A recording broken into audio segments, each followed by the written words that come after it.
وعلیکم السلام ورحمۃ اللہ۔ یہ بڑے اچھے انداز سے آپ نے ان لوگوں کی گمراہی کو واضح کیا ہے اور دوبارہ غور و فکر کی دعوت دی ہے۔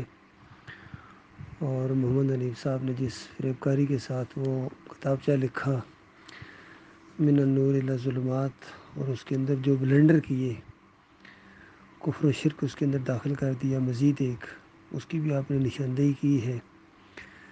اس سلسلے میں ایک حدیث آپ کے سامنے لانا چاہتا ہوں، اور یہ بخاری کی روایت ہے۔ عائشہ رضی اللہ تعالیٰ عنہ سے روایت ہے کہ رسول اللہ صلی اللہ علیہ وسلم نے یہ آیت تلاوت فرمائی، هو الذی انزل الیک الکتاب منہ آیات و محکمات۔ یہ سورہ آل عمران کی آیت ہے کہ وہ اللہ جس نے تمہاری طرف یہ کتاب نازل کی ہے، اس میں کچھ آیات یعنی متشابہات ہیں اور کچھ محکمات ہیں اور کچھ متشابہات ہیں، اخرى متشابہات۔ هو الذی انزل الیک الکتاب منہ آیات محکمات ہن الکتاب، کہ اس کتاب میں آیات ہیں، محکم آیات ہیں، ہن الکتاب، اصل کتاب یہ ہے، اخرى متشابہات، اور کچھ دوسری آیات ہیں جو متشابہات ہیں۔ فَأَمَّا الَّذِينَ فِي قُلُوبِهِمْ زَيْغٌ، جن کے دلوں کے اندر بیماری ہوتی ہے، یعنی ٹیڑھ ہوتا ہے، نافرمانی ہوتی ہے، فَيَتَّبِعُونَ مُتَشَابِهَ مِنْهُ ابْتِغَاءَ الْفِتْنَةِ وَابْتِغَاءَ تَأْوِيلِهِ، اور جن کے دلوں میں کجی ہوتی ہے، زیغ ہوتا ہے، ٹیڑھ ہوتا ہے، پس وہ پیچھے پڑ جاتے ہیں اس کے جو متشابہ ہیں، اس میں سے فتنہ میں مبتلا کرنے کی طلب سے، یعنی ان آیتوں کے پیچھے پڑ جاتے ہیں، متشابہات کے پیچھے، اور اس سے پھر فتنہ برپا کرتے ہیں،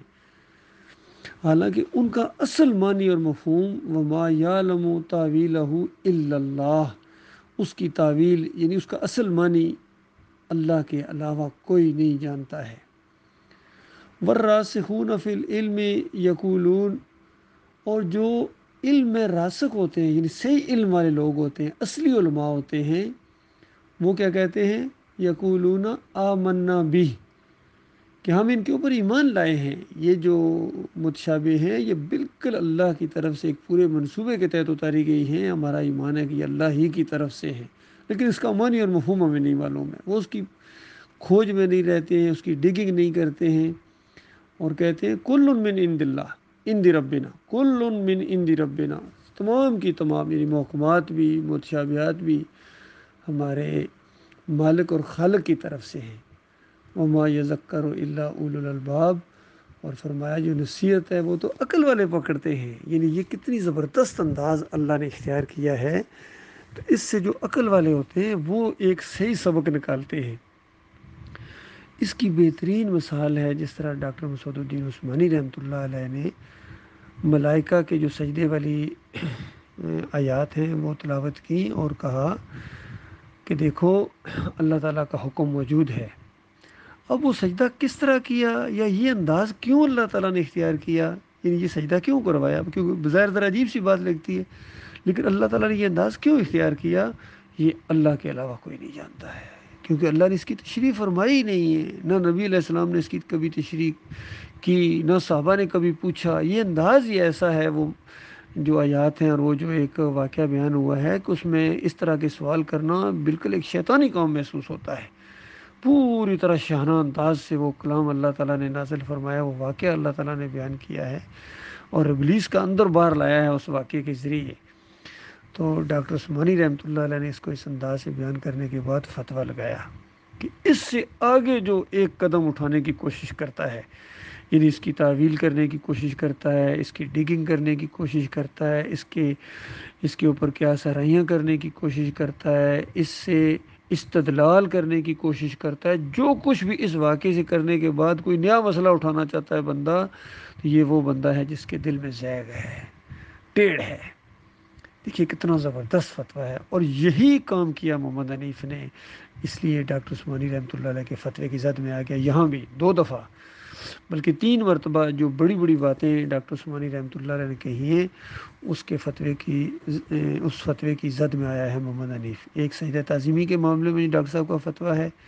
کہ جس کا ایمان خراب ہوتا ہے وہ اس طرح تفسیر کرتا ہے کہ یوسف علیہ السلام کو سجدہ ہوا، تو چونکہ محمد حنیف صاحب کا ایمان خراب تھا اس وجہ سے انہوں نے یہ تفسیر کی ہے اس طریقے سے۔ دوسرا فتویٰ یہ ہے ڈاکٹر عثمانی رحمۃ اللہ علیہ کا کہ جو آدم علیہ السلام کے اس واقعے کو استدلال پکڑتا ہے، اس پر قیاس آرائی کرتا ہے، اس کی تفصیل بیان کرتا ہے، یہ وہ بندہ ہے جس کے دل میں ٹیڑھ ہے اور یہ زیغ ہے، اور یہ قرآن کی متشابہ بات کو یہ معنی پہنانے کی کوشش کرتا ہے، کیونکہ ڈاکٹر صاحب نے کہا متشابہات میں سے لگتا ہے، یعنی اس بات کو متشابہات میں سے رکھا گیا ہے، یعنی سجدہ تو ہوا ہے، اس میں نہیں کہ سجدہ متشابہات میں سے نہیں، سجدہ ہوا چونکہ حکم موجود ہے۔ متشابہات کیا چیز ہے، یہ بات سمجھ میں نہیں آتی ہے کہ یہ حکم کیوں دیا گیا، یہ چیز سمجھ میں نہیں آتی ہے، اور پھر وہ سجدہ کس طرح ہوا یہ بات بھی سمجھ میں نہیں آتی ہے، وہ کیفیت کیا تھی، حالت کیا تھی، کیونکہ اللہ کے عرش کو بھی فرشتوں نے اٹھایا ہوا ہے، اور بالکل قریب جو فرشتے ہر وقت طواف میں لگے رہتے ہیں، تو بتائیے کوئی کیا بتا سکتا ہے کہ جب وہ سجدہ ہوا تو کیا ان فرشتوں نے کیا وہ تخت تھوڑی دیر کے لیے رکھ دیا تھا، یہ وہ طواف رک گیا تھا؟ نعوذ باللہ، ایسا سوچنا بھی نہیں چاہیے۔ یہ بالکل اسی طرح کی بات ہے کہ مالک فرماتا ہے ثم استویٰ علی العرش، اللہ عرش کے اوپر ہے، بالکل ہمارا ایمان ہے، بالکل جو ایمان نہیں رکھے گا وہ اللہ کی کتاب کا انکاری ہے۔ اگر کوئی کہے کہ نہیں اللہ رحمان عرش پر نہیں ہے تو وہ کافر اور مشرک ہے، اللہ کی کتاب کا انکاری ہے۔ یہ ایمان تو رکھنا ہے کہ وہ عرش کے اوپر ہے۔ اب اگلا سوال یہ ہے کہ وہ کیسے ہے، یہ متشابہ ہے، یہ کوئی بندہ بیان نہیں کر سکتا۔ اس طرح امام مالک رحمۃ اللہ علیہ کے درس کے اندر کسی آدمی نے سوال ان سے کیا کہ استاد یہ جو اللہ تعالیٰ کہہ رہا ہے ثم استویٰ علی العرش، اس کا ذرا تھوڑی سی کیفیت بیان کر دی، تھوڑی تفصیل بیان کر دیجیے۔ تو انتہائی ناراضگی کا اظہار کیا امام مالک رحمۃ اللہ علیہ نے، اور تھوڑی دیر کے بعد کہا کہ اگر دوبارہ یہ سوال کرے اس طرح کی بات یہ کہے تو اس کو اٹھا کے میرے درس سے باہر پھینک دو، یہ بالکل ایک شیطانی نے سوال کیا ہے۔ تو یعنی اس چیز کی تفصیل میرے سے مانگ رہا ہے جس کی تفصیل اللہ نے نہیں بیان کی ہے قرآن کے اندر، اس کی تفصیل میرے سے مانگ رہا ہے، تو یہ ایک شیطانی انداز ہے اس کا، یعنی اس انداز سے سختی کا انداز انہوں نے اختیار کیا، گویا تعلیم دی کہ اس طرح کے جو بھی لوگ ہوں ان کے ساتھ پھر نرمی نہیں ہے، وہ شیطان قسم کے لوگ ہیں، ان کو بالکل ذرا برابر ان کی حوصلہ افزائی نہیں بلکہ حوصلہ شکنی کرنی ہے۔ یہ امام مالک تعلیم دے رہے تھے، ورنہ وہ ایسے نہیں تھے کہ کسی کے سوال کرنے کے اوپر کسی کو اپنے درس سے نکال دیں، کبھی ایسے نہیں تھے وہ۔ تو یہ ڈاکٹر عثمانی رحمۃ اللہ علیہ کا فتویٰ بھی محمد حنیف کے اوپر چپک گیا کہ اس نے چونکہ اس سے قیاس کیا ہے اس واقعے سے، یہ بہت بڑا ظلم کیا۔ پھر وہ جو آیت ہے سورہ نساء کی جس میں بڑی زبردست ایک کلیہ بیان ہوا ہے اور ہر مسئلے کا حل اسی کے اندر ہے، تو بتائیے اس سے زیادہ کوئی اہم آیت ہو سکتی ہے؟ ہر مسئلے کا حل ہی اسی کے اندر ہے، کوئی اختلاف ہو جائے کسی قسم کی، کوئی اس طرح کی غلط فہمی پیدا ہو جائے، اس کا حل اس آیت کے اندر موجود ہے، تو بتائیے اس کے اوپر ڈاکٹر عثمانی رحمۃ اللہ علیہ نے کہا کہ جو اللہ کا فرمان ہے کہ اطیعوا اللہ و اطیعوا الرسول و اولو الامر منکم فإن تنازعتم فی شیء فردوہ الی اللہ والرسول، اور پھر بتایا کہ دیکھو اللہ اور اللہ کے رسول سے اختلاف ممکن نہیں ہے۔ ہاں امیر چونکہ غیر نبی ہے اس کے ساتھ آپ کا اختلاف ہو سکتا ہے، اور اختلاف کی صورت میں امیر کو نہیں چاہیے کہ وہ اپنا فیصلہ طاقت جو، کیونکہ اقتدار کے اندر طاقت ہوتی ہے، امارت کے اندر طاقت ہوتی ہے، دوسرا بندہ بے بس ہوتا ہے، دوسرا کمزور ہوتا ہے، لوگ امیر کے ساتھ ہوتے ہیں اور اس کی وہ جو دھونس ہوتی ہے اس کے سے متاثر ہوتے ہیں عام طور پر لوگ۔ تو ڈاکٹر صاحب کہہ رہے ہیں کہ امیر کو نہیں چاہیے کہ طاقت کے زور سے وہ اپنا مسئلہ منوائے کہ نہیں جو میں کہتا ہوں وہ ہوگا۔ تو اندازہ لگائیے ڈاکٹر صاحب کہتے ہیں کہ امیر کو ایسا نہیں کرنا چاہیے، حالانکہ وہ خود امیر تھے اس وقت۔ محمد حنیف نے وہی کیا جس سے منع کیا تھا اس کو کہ دیکھنا اس طرح نہ کرنا، امیر کا مطلب یہ نہیں ہے کہ تم اپنی طاقت دکھاؤ، سیدکم خادمہم، یہ نبی علیہ السلام نے فرمایا جو قوم کا امیر ہوتا ہے، جو اس کا سردار ہوتا ہے وہ خادم ہوتا ہے، وہ ڈکٹیٹر نہیں ہوتا ہے، وہ دھونس جمانے والا نہیں ہوتا ہے، لیکن وہی کام کیا، نبی علیہ السلام کی حدیث کی بھی مخالفت کی، ڈاکٹر عثمانی رحمۃ اللہ علیہ کے اس فتوے کی بھی مخالفت کی، اور ڈاکٹر صاحب نے کہا کہ دیکھو دونوں کو چاہیے کہ امیر بھی اور دوسرا بھی، اس کو اللہ اور اللہ کے رسول، یہ اللہ کا حکم ہے۔ اور ڈاکٹر صاحب کے انداز دیکھیے، اسی وجہ سے ہمیں ڈاکٹر صاحب سے بہت محبت ہے۔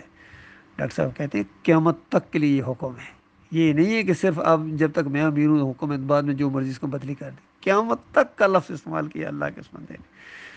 ہر لفظ کے اندر ایک علم کا سمندر ہے، اللہ کے اس بندے کو اتنا فہم و فراست اللہ نے دیا تھا۔ یہاں سجدے کا معاملہ ہے، کہا کہ اللہ کو سجدہ شکر گزاری کا ہے ان رحمتوں اور برکتوں کی وجہ سے جو اس خاندان کے اوپر اللہ نے کی۔ دیکھا ہے، دو لفظ بول کے پورا نقشہ سامنے کر دیا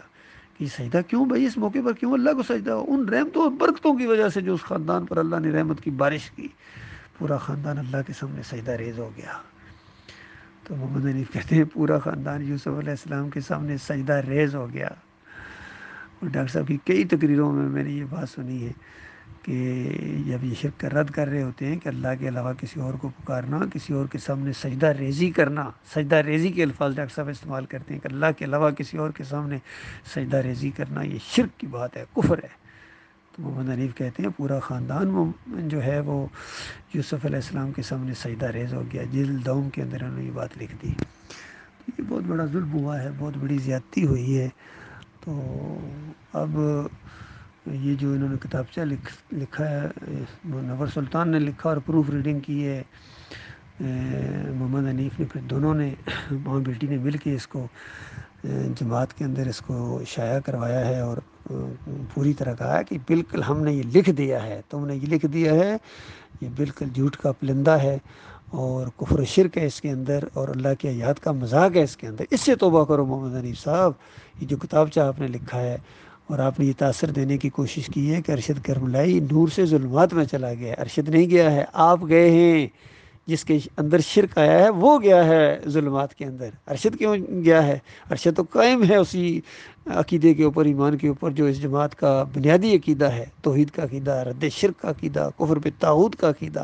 بلکہ کفر بالطاغوت کا جو ایک موقف ہے جماعت کا، اس کے اصولوں کے تحت میں نے آپ کو طاغوت ثابت کیا، آپ کا کفر کیا ہے، اور ہمارے ساتھیوں نے بھی آپ کا کفر کیا۔ یہ تو عین ایمان ہے، اور جس نے ایمان کو چھوڑ کے کفر شرک کا راستہ اختیار کیا، پھر 4 شرک اور آپ کے اندر آئے ہیں، ابھی تو صرف آپ نے ایک لفظ حذف کیا ہے، عقیدہ آپ کا اسی طرح قائم ہے۔ لفظ حذف کرنے سے عقیدہ نہیں بدلی ہوتا ہے، پوری طرح آپ اس کو یہ کہتے ہیں کہ ہاں ہم نے جو یہ کہہ دیا تھا کہ اللہ نے اپنی ایک صفت دے دی، میں اللہ سے معافی مانگتا ہوں، اللہ صفت نہیں دیتا ہے، تب آپ کے اوپر سے یہ شرک ہٹتا، وہ تو آپ نے کہا نہیں ہے، نہ ہی وہ آپ کہنے کے لیے تیار ہیں۔ تو باقی جو بات آپ نے بتائی ہے کہ معجزہ اللہ کا فعل ہوتا ہے، نبی کا فعل ہے، تو یہ کس نے، کوئی نئی بات آپ نے بتائی ہے؟ یہ تو ایک عام آدمی بھی جانتا ہے، عام آدمی بھی جانتا ہے، سارے شروع سے ہر بندہ اس بات کو جانتا ہے۔ یہ کون سی نئی بات آپ بتا رہے ہیں؟ نئی بات یہ تھی کہ اللہ نے اپنی ایک صفت دے دی عیسیٰ علیہ السلام کو معجزانہ طور پر، یہ نئی بات تھی آپ کی، یہ کفر تھا، یہ شرک تھا، اور اس کو پہلے سعید احمد بھی شرک کہتا رہا ہے، اندازہ لگے، لیکن جب حنیف صاحب کی گود میں جا کے بیٹھا ہے تو اس کی وکالت کرنا شروع ہو گیا۔ یہ ہوتی ہے ذلت اور خواری، یہ ہوتی ہے مفاد پرستی، اور یہ بہت ہی زیادہ ان لوگوں کے حصے میں آئی، ان کو اللہ کا کوئی خوف نہیں، اللہ کی کتاب کو بالکل پس پوش ڈال دیا انہوں نے، اور انہوں نے اپنے امیر کو آگے کر دیا۔ تو بتاؤ کیا فرق ہے تمہارے میں اور دیوبندیوں میں، بریلویوں میں، اہل حدیثوں میں؟ تو بھائیو اللہ کے بدو سمجھاؤ ان کو، اور سمجھاؤ ان کو، اور یہ توبہ کریں پوری طرح۔ اور اس کے بعد جماعت کے جو امیر ہیں وہ کمال خان صاحب ہیں، یقین کیجئے جتنے یہ دوسرے گروپوں کے بھی امیر بنے ہوئے ہیں، جس طرح بچل گوڈ والوں کے وہ اختر بیگ اور دائیوں کا موازنہ اگر کمال خان صاحب سے کیا جائے تو بہت بڑا فرق ہے، بہت بڑا فرق ہے، یقین کیجئے۔ کمال خان صاحب کے ساتھ بیٹھنے سے، گفتگو کرنے سے اللہ یاد آتا ہے، آخرت یاد آتی ہے، دنیا سے بے رغبتی پیدا ہوتی ہے، ایمان تازہ ہوتا ہے۔ اسی طرح یہ جو کھوکھرا پار والا گروپ ہے، یعقوب علی اس کا امیر ہے، سرفراز اس کا کنٹرولر ہے، ہینڈلر ہے، تو یقین کیجئے یعقوب میں اور کمال خان میں بہت بڑا فرق ہے، بہت بڑا فرق ہے، معمولی نہیں، بہت بڑا فرق ہے،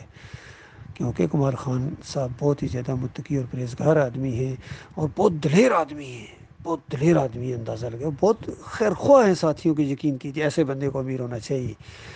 اور اگر یہ فیاض محمود باجوہ اور عبید کے ساتھ موازنہ کیا جائے کمال خان صاحب کا، تو کوئی موازنہ، آپس میں کوئی مقابلہ ہی نہیں ہے، یقین کیجئے، بالکل بہت بڑا فرق ہے، بہت بڑا فرق ہے، کیونکہ عبید کے اندر متکبرانہ انداز ہے، جھوٹ ہے، فراڈ ہے، بدعہدیاں ہیں، اور فیاض محمود کا تو مناظر باز ہے، وہ تو اس کے تو عقیدے میں بھی خرابی آ گئی ہے۔ کمال خان ان سے بہت آگے ہیں، یقین کیجیے، وہ بہت کھرے آدمی ہیں سچائی کے اوپر، اور بالکل صاف بات کہتے ہیں، چاہے بڑے سے بڑا ان کا نقصان ہو جائے۔ اور میں نے دیکھا ان کو بڑے بڑے نقصان انہوں نے اٹھا لیے ہیں، لیکن اپنی بات سے نہیں ہٹتے ہیں اور بالکل غلط بات نہیں کہتے ہیں۔ اس لیے جماعت کا امیر کمال خان صاحب ہیں، اور باقی ان سے سب سے توبہ کروائی جائے، اور سب یہ فرقے ختم کر دیے جائیں، یہ جتنے باغیوں کے گروہ میں ختم کر دو اللہ کے بندو۔ اللہ تعالیٰ دوبارہ تمہیں ایک ہی پلیٹ فارم پر لے آئے گا۔ یہ تھوڑی سی ہمت کرو میرے پیارے بھائیو، اس جماعت کے اندر جو بھی لوگ ہیں جو ایک صحیح نیک کام کرنا چاہتے ہیں اور اللہ کی رضا حاصل کرنا چاہتے ہیں، وہ ان لوگوں کو مجبور کرو۔ باقی ہم تو کہہ کہ گویا تھک سے گئے، مایوس ہو گئے ان سے، چونکہ ہم نے ان کے اندر وہ چیز نہیں دیکھی ہے۔ اللہ یہ کہ اللہ تعالیٰ کو ان کے اندر ایسی چیز پیدا کرتے ہیں، آپ لوگوں کے پریشر کی وجہ سے، آپ لوگوں کے دباؤ کی وجہ سے تو کوئی معاملہ ہو جائے تو اللہ کی رحمت سے تو ہم مایوس نہیں ہیں، لیکن ان کی طرف سے ہمیں ذرا برابر کوئی کسی خیر کی توقع نہیں ہے۔ ایسے متکبر لوگ ہیں، ہٹ درم اور ضدی لوگ ہیں سارے کے سارے، صرف محمد حنیف نہیں، سعید احمد بھی، انیس الدین تو ان سب کا استاد ہے متکبرانہ انداز سے۔ منور سلطان اس سے بھی بڑا متکبر آدمی ہے۔ اسی طرح یعقوب علی ہے، سرفراز ہے، اختر بیگ کا تو کہنا ہی کہ وہ بہت بڑا متکبر آدمی ہے، اس نے تو ڈگری لی ڈاکٹر صاحب کا مقابلہ کرنے کے لیے۔ تو باقی عبید ہے، متکبرانہ انداز ہے۔ اس دفعہ میں نے اس کو دیکھا ہے جہاں وہاں ہوٹل میں ہماری ملاقات ہوئی، کہ بہت ہی زیادہ متکبرانہ اور مولویانہ انداز ہے عبید کا، اور اماد اس سے بھی بڑا ہے، وہ جو مولوی ٹائپ ہے۔ یہ سب کو معلوم ہے۔ فیاض محمود باجوہ تو ان کا سرپرست اعلیٰ ہے، یعنی متکبرین کا سرپرست اعلیٰ ہے، جس سے اندازہ لگائیں۔ جس طرح ہم کہتے ہیں پیر بہت گمراہ ہوتے ہیں، تو پیرانے پیر کا کیا حال ہوگا، یہ معاملہ ان کا بھی ہے۔ اللہ تعالیٰ ان کو سچی توبہ کی توفیق عطا فرمائے۔ کچھ نہ ملے گا ہمیں، یہ جہنم کی آگ میں جھونک دیے جائیں گے، جہاں کروڑوں خربوں خربوں خربوں پہلے لوگ جا چکے ہیں، وہاں یہ 8 9 10 یہ آدمی بھی چلے جائیں گے تو کیا ہوگا، کوئی جہنم میں کمی رہ جائے گی؟ نہیں، لیکن ہمیں ہمدردی ہے۔ اور دوسری بات اللہ کا حکم ہے، اصل بات جو یہ ہے کہ اللہ کا حکم ہے، ان کو سمجھاؤ، چونکہ بہت بڑا مقدمہ ان کے اوپر قائم ہونے والا ہے، اور یہ گواہی کے اوپر پڑے گی۔